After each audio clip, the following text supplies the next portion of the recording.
Hello दोस्तों, जय माता दी। मेरा और मेरे एस म्यूजिकल ग्रुप में आप सभी का बहुत बहुत स्वागत है। तो एक मैं बहुत ही प्यारा गीत लेके आई हूँ। जैसा होगा आप लोग कमेंट में ज़रूर बताइएगा।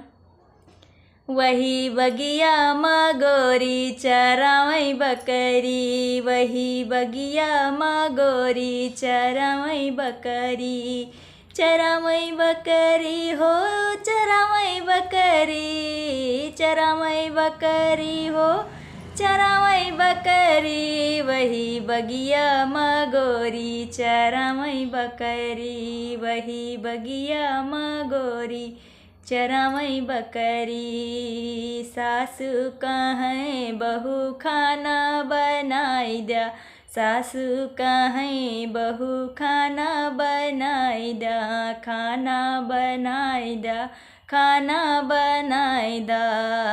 अरे सैया कहे जरी जाए अंगूरी, अरे सैया कहे जरी जाए अंगूरी, वही बगिया माँ गोरी चरावई बकरी, वही बगिया माँ गोरी चरावई बकरी, चरावई बकरी हो चरावई बकरी, वही बगिया माँ गोरी चरावई बकरी। जेठनी कहाँ छोटी बर्तन मांजा, बर्तन मांजा हो बर्तन मांजा, जेठनी कहाँ छोटी बर्तन मांजा। अरे सैया कहाँ मुड़ी जाए अंगूरी, अरे सैया कहाँ मुड़ी जाए अंगूरी, वही बगिया माँ गोरी चरावई बकरी, वही बगिया माँ गोरी चरावई बकरी।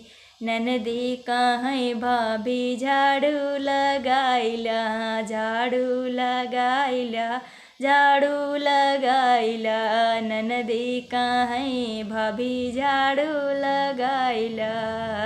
अरे सैया कहाँ धूमिल होई है चुनरी, अरे सैया कहाँ धूमिल होई है चुनरी, वही बगिया माँ गोरी चरावई बकरी, वही बगिया माँ गोरी चरावई बकरी, चरावई बकरी हो चरावई बकरी, वही बगिया माँ गोरी चरावई बकरी, वही बगिया माँ गोरी चरावई बकरी।